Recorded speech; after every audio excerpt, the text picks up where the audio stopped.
Karanasan ngayon dyan sa mga lugar sa Negros Occidental. Agabatay sa forecast ng pag-asa, posibleng aabot sa 40 degrees Celsius itong temperatura sa ilang lugar dyan sa Negros Occidental.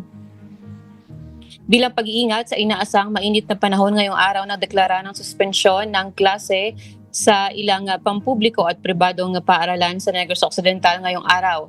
Kabilang dito ang Himamaylan City at bayan ng Ebe Magalona.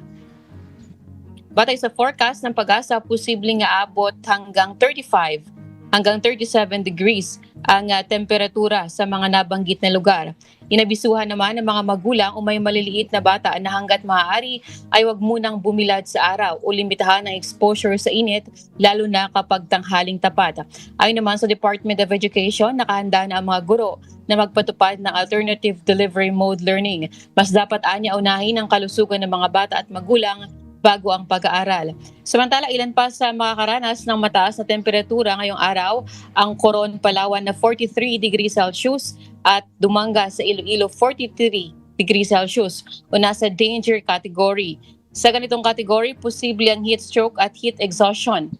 Nasa extreme caution naman of 40 degrees ang Lagranha sa La Carlota City, Negros Occidental at Catbalogan, Western Samar. Bukas, asahan din ang mainit na temperatura sa Coron, Palawan at Dumangas, Iloilo na aabot sa 43 degrees Celsius.